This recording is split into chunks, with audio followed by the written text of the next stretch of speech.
Hi అందరికీ. అందరికీ భోగి పండుగ శుభాకాంక్షలు.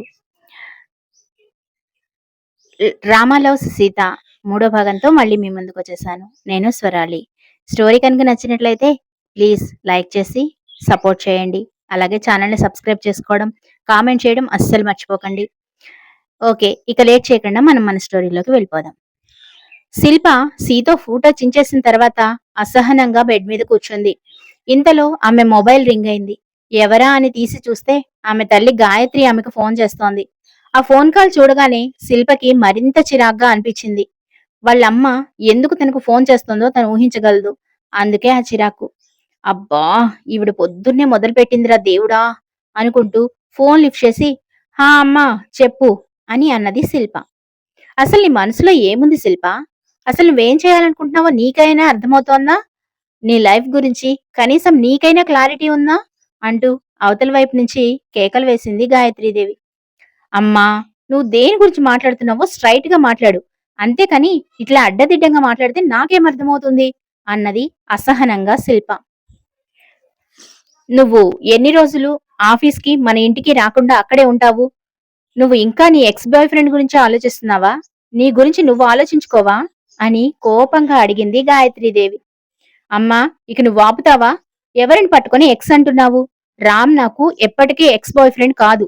అతను ఇంకా నన్నే ప్రేమిస్తున్నాడు.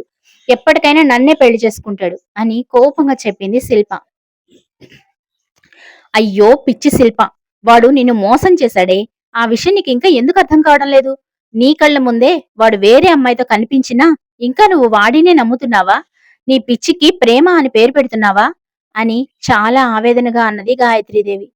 Just shut up mummy. రామ్ గురించి ఇంకొక్క మాట తప్పుగా మాట్లాడినా తల్లివని కూడా చూడను. సీతుని పెళ్లి చేసుకోవడం రామ్‌కి అస్సలు ఇష్టం లేదు.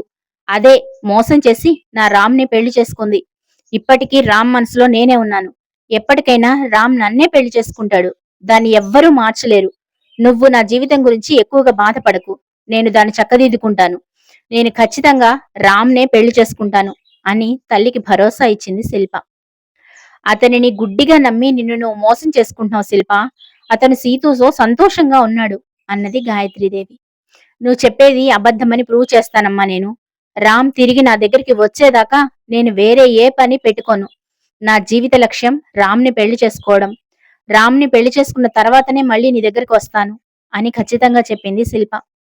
అది కాదు శిల్ప, నా మాట విను అని గాయత్రీదేవి ఏదో చెప్పబోతూ ఉండగానే కోపంగా ఫోన్ పెట్టేసింది శిల్ప. అయ్యో శిల్ప! నువ్వు ఎప్పుడు అర్థం చేసుకుంటావు? ఆ రామ్‌కి నువ్వంటే ఇష్టం ఉన్నా వాళ్ళమ్మ సుమిత్రకి నువ్వంటే అస్సలు ఇష్టం లేదు. ఆమె దగ్గర నుండి ఆమె దగ్గరుండి రామ్‌కి, సీతూకి పెళ్లి చేసింది. రామ్ తల్లి మాట దాటి నిన్ను చేరుకుంటాడని నువ్వు ఎలా అనుకుంటున్నావు? రామ్‌ని ఇంతగా నమ్ముతున్నావు. ఎంత మోసపోవాల్సి వస్తుందో అని బాధగా తనలో తనే అనుకుంది గాయత్రీదేవి. అదే సమయంలో రామ్ ఇంట్లో సీతూ వంట మొత్తం కంప్లీట్ చేసి రామ్ కోసం ఎదురు చూస్తూ ఉంది. మేడ మీద నుంచి దిగి వచ్చిన రామ్ ఆమె వైపు మండుతున్న కళ్ళతో చూసి తినడానికి రాకుండా ఆఫీస్‌కి వెళ్ళిపోయాడు. కన్నీళ్లతో నిలబడిపోయిన సీతూని చూసి ఆ ఇంట్లో పనిచేసే అసిస్టెంట్ సన ఆమె దగ్గరకు వచ్చి మేడం కనీసం మీరైనా ఏదైనా తినండి అన్నది. లేదు సనా, నాకు తినాలనిపించడం లేదు. ఆకలి చచ్చిపోయింది అన్నది సీతూ. మేడం మీరు తినకపోతే బాస్ మా మీద అరుస్తారు. మా కోసమైనా కొంచెం తినండి అన్నది సన. ఆ మాటకి సీతూ విరక్తిగా నవ్వింది. అసలు నేను బతికున్నానో లేదో కూడా చూసే తీరిక లేదు మీ బాస్‌కి. ఇక నేను తిన్నానో లేదో కూడా అని అడుగుతాడా? అని మనసులో అనుకొని, నువ్వేమీ భయపడకు సనా. నేను తినకపోయినంత మాత్రాన మీ బాస్ మిమ్మల్ని ఏమీ అనడు అని పైకి మాత్రం నవ్వుతూ అన్నది సీతూ. అది కాదు మేడం. నేను చెప్పేది వినండి. మీరు రాత్రి కూడా ఏమీ తినకుండానే పడుకున్నారు. ఇప్పుడు కూడా ఏమీ తినకపోతే మీ ఆరోగ్యం పాడవుతుంది. దయచేసి కొంచెం తినండి అని చెప్పింది సన. సన అలా చెప్పిన తర్వాతనే సీతూకి సడన్‌గా తన కడుపులోని బిడ్డ గురించి గుర్తొచ్చింది. అవును. నా కోసం కాకపోయినా నా బిడ్డ కోసమైనా నేనేదో ఒకటి తినాలి. నా బిడ్డ కోసమైనా నేను బతకాలి. నా రాత ఇలా ఉందని నా బిడ్డని పస్తు పట్టుకోబెట్టలేను కదా! అనుకుంటూ తినడానికి వెళ్ళింది. సీతూ తినడానికి ఒప్పుకోగానే సన ఆనందంగా ఆమెకి వడ్డించింది. సీతూకి 2 ముద్దలు తినగానే కడుపులో వికారంగా అనిపించింది. ఒక్కసారిగా లేచి వాష్ బేసిన్ దగ్గరికి పరిగెత్తింది. తిన్న 2 ముద్దలు వామిట్ చేసేసుకుంది. ఆమెను చూస్తే సనాకి భయమేసింది. మేడం, మీకేమైంది? మీకు హెల్త్ బాలేదా? అని కంగారుగా అడిగింది సన. సీతు తన ప్రెగ్నెన్సీ గురించి ఎవ్వరికీ చెప్పలేదు. చెబితే ఎవరు ఎలాంటి నిర్ణయాలు తీసుకుంటారో అని భయం. చీర చెంగుతో మొహం తుడుచుకుంటూ నెమ్మదిగా వచ్చి కూర్చొని, ఏమీ లేదు సనా, నేను బాగానే ఉన్నాను అని అన్నది. లేదు మేడం, మీరు బాగా అలసిపోయినట్లు కనిపిస్తున్నారు. చాలా వీక్‌గా కూడా కనిపిస్తున్నారు. ఒకసారి మనం డాక్టర్ దగ్గరికి వెళ్తే మంచిదేమో అన్నది సన. సీతుకి కూడా తన కడుపులో పెరుగుతున్న బిడ్డ గురించి ఒకసారి చెక్ చేయించుకుంటే మంచిదేమో అనిపించింది. అందుకే తనకు తెలిసిన డాక్టర్ దగ్గరికి వెళ్దామని నిర్ణయించుకుంది. అందుకే సనాకి వెళ్దామని చెప్పింది. సీతు, సన ఇద్దరూ కలిసి రెడీ అయ్యి హాస్పిటల్‌కి వెళ్ళడానికి బయలుదేరారు. వాళ్ళిద్దరూ హాల్లోకి వచ్చేటప్పటికి అక్కడే రామ్ తల్లి సుమిత్ర కూర్చొని ఉంది. వాళ్ళిద్దరిని చూసి ఆమె కోపంగా ఎక్కడికెళ్తున్నారు అని అడిగింది. మేడం గారు, సీతు మేడంకి ఒంట్లో బాగాలేదు. పొద్దున్నుంచి వామిట్స్ చేసుకుంటున్నారు. ఒక్కసారి డాక్టర్ దగ్గరికి వెళ్దామని వెళ్తున్నాం అని చెప్పింది సన. ఏ మహాతల్లి, ఇంట్లో కూర్చొని మెక్కేది కాక మళ్ళీ మాకు ఈ ఖర్చులు కూడానా? నా కొడుకు జీవితాన్ని ఎలాగో నాశనం చేశావు. ఇప్పుడు మా డబ్బులు కూడా ఖర్చు చేయాలనుకుంటున్నావా? ఏదో రకంగా మమ్మల్ని పీడిస్తూనే ఉంటావన్నమాట అన్నది సుమిత్ర.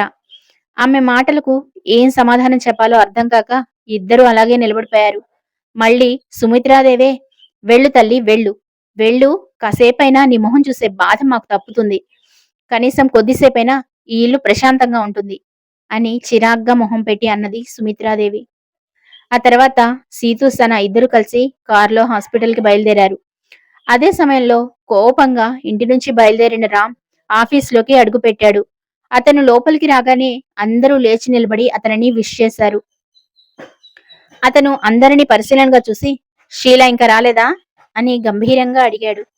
ఓ వచ్చింది బాస్, ఆమె రెస్ట్ రూమ్ కి వెళ్ళింది. అక్కడున్న ఓ ఎంప్లాయ్ భయపడుతూ చెప్పింది. ఎందుకంటే లేటుగా రావడం రామ్‌కి ఇష్టం ఉండదు. రామ్ తల ఊపి, రాగానే తనని నా క్యాబిన్‌లోకి రమ్మని చెప్పండి అని చెప్పి తన క్యాబిన్‌లోకి వెళ్ళిపోయాడు. అంతలో అక్కడికి షీలా వచ్చింది. బాస్ నిన్ను క్యాబిన్‌లోకి రమ్మన్నారు అని చెప్పింది అక్కడున్న ఆమె కొలీగ్ సరళ. అమ్మో, దుర్వాసుడు వచ్చేసాడా? ఈ రోజు అతని మూడ్ ఎలా ఉందో ఏంటో. నేను వెళ్ళి చూసొస్తాను. మీరు మీ పని చేసుకుంటూ ఉండండి అని చెప్పి షీలా భయంతోనే క్యాబిన్ వైపు పరిగెత్తింది. షీలా క్యాబిన్ బయట నిలబడి తనను తాను స్థిమితపరుచుకొని మెల్లగా తలుపు తట్టింది. రామ్ ఫోన్లో ఎవరి మీదనో అరుస్తూనే ఎస్ కమిన్ అని అన్నాడు. అతను ఫోన్లో అరుస్తూ ఉండడం చూసి షీలా మరింతగా భయపడిపోయింది. ఫోన్లో ఎవరో తిట్టడం కంప్లీట్ అయిన తర్వాత సూటిగా షీలా వైపు చూస్తూ, ఏంటి ఈరోజు మీటింగ్ అని అడిగాడు రామ్.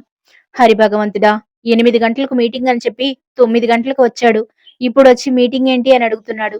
ఇప్పుడు నేనేం చెప్పాలి అని కంగారు పడింది షీలా. అంతలో రామ్ ఏదో గుర్తొచ్చిన వాడిలా, హా, ఏదో ఫ్యాక్స్ వచ్చింది. ఈ ఫ్యాక్స్ తీసుకెళ్లి దాంట్లోని డీటెయిల్స్ నోట్ చేసుకో అని ఆమెకు కొన్ని పేపర్స్ ఇచ్చాడు.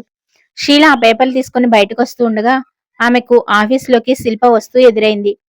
శిల్ప రామ్ పర్మిషన్ తీసుకుని వెళ్తే మంచిది కదా అన్న ఉద్దేశంతో షీలాతో, నేనొచ్చానని రామ్కి చెప్పు అని చెప్పి పంపించింది. షీలా రామ్ దగ్గరకు వచ్చి, సార్, మిమ్మల్ని చూడడానికి శిల్ప మేడం వచ్చారు. మీరు పర్మిషన్ ఇస్తే లోపలికి పంపిస్తాను అని చెప్పింది. శిల్ప పేరు వినగానే రామ్ మొహం వెలిగిపోయింది. ఏంటి, శిల్ప వచ్చిందా? ఆమె రాగానే లోపలికి పంపించాలి గాని ఆమెనెందుకు వెయిట్ చేస్తున్నావు? గుర్తుపెట్టుకో, ఆమె ఎప్పుడు వచ్చినా ఆమెకు ఎలాంటి రెస్ట్రిక్షన్స్ పెట్టద్దు. డైరెక్ట్ గా నా గదిలోకి వచ్చే అధికారం ఆమెకుంది. వెంటనే ఆమె లోపలికి పంపించు. ఇంకో విషయం, ఈ రోజు మీటింగ్లన్నీ క్యాన్సిల్ చేసేయి అని చెప్పాడు రామ్. సరే సార్ అంటూ షీలా అక్కడి నుంచి బయటకు వచ్చేసింది.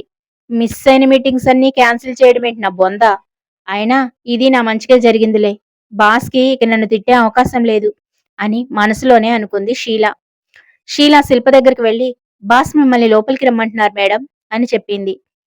శిల్ప రామ్ క్యాబిన్లోకి వస్తూ, హాయ్ బేబీ, నువ్వు చాలా బిజీగా ఉన్నావా అని అడిగింది. చెప్పు డియర్, నీకంటే నాకు ఏది ఎక్కువ కాదు. ఇప్పుడు నేను ఫ్రీగానే ఉన్నాను. ఏంటో చెప్పు విషయం అని అడిగాడు Ram. I miss you so much. Really I miss you so so so much baby అంటూ శిల్ప అతనిని అల్లుకుంది. నేను కూడా చాలా మిస్ అవుతున్నాను శిల్ప అన్నాడు రామ్. ఏదో నువ్వు పై పై మాటలకే ఇలా అంటున్నావు కానీ నువ్వు నిజంగా నన్ను మిస్ అవుతున్నావా? అని అడిగింది శిల్ప. నువ్వెందుకలా అనుకుంటున్నావు? నేను నిన్నెంత ప్రేమిస్తున్నానో నీకు తెలీదా? అని అడిగాడు రామ్. ఇప్పుడు నువ్వు సీతూకి సొంతమైపోయావు కదా రామ్! అందుకే అలా అనిపిచ్చింది. పొద్దున మా అమ్మ ఫోన్ చేసింది. తను కూడా అదే చెప్పింది. ఇప్పుడు నువ్వు, సీతూ ఇద్దరూ భార్యాభర్తలు కదా! అన్నది బాధగా శిల్ప. చూడు శిల్ప, నేను ఇప్పుడు నిన్ను చూసిన ఆనందంలో ఉన్నాను. ఈ ఆనందంలో నువ్వు సీతూని గుర్తు చెయ్యొద్దు. ఆమె గుర్తొస్తేనే నాకు ఒళ్ళు మండిపోతుంది. అప్పుడు, ఇప్పుడు, ఎప్పుడూ నేనొకటే మాట చెప్తాను. నాకు నువ్వంటేనే ఇష్టం.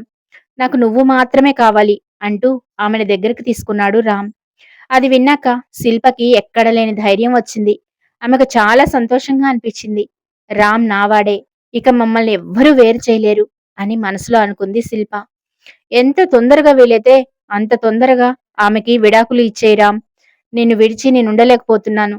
మనిద్దరం కలిసి కొత్త లైఫ్ స్టార్ట్ చేద్దాం అన్నది శిల్ప. తప్పకుండా బేబీ. లీగల్‌గా విడాకులు తీసుకోవాలి అంటే కనీసం 6 నెలల పాటు కలిసి ఉండాలి.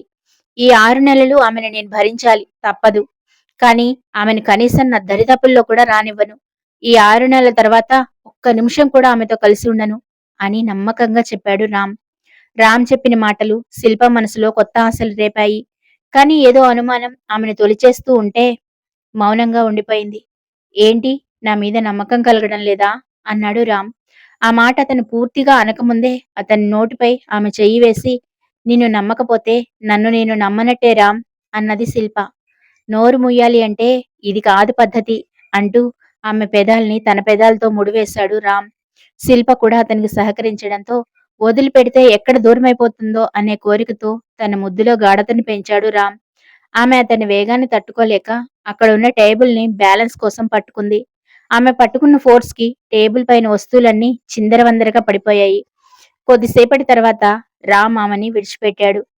శిల్ప, రామ్‌లు ఒకటవుతారా? సీతూ పరిస్థితేమిటి? సీతో కడుపులో పెరుగుతున్న బిడ్డ పరిస్థితేమిటి? తెలుసుకోవాలి అంటే వింటూనే ఉండండి 'రామ లవ్స్ సీత'. స్టోరీ కనుక నచ్చినట్లయితే లైక్ చేసి ఛానల్‌ని సబ్స్క్రైబ్ చేసుకోవచ్చు కదా! ప్లీజ్.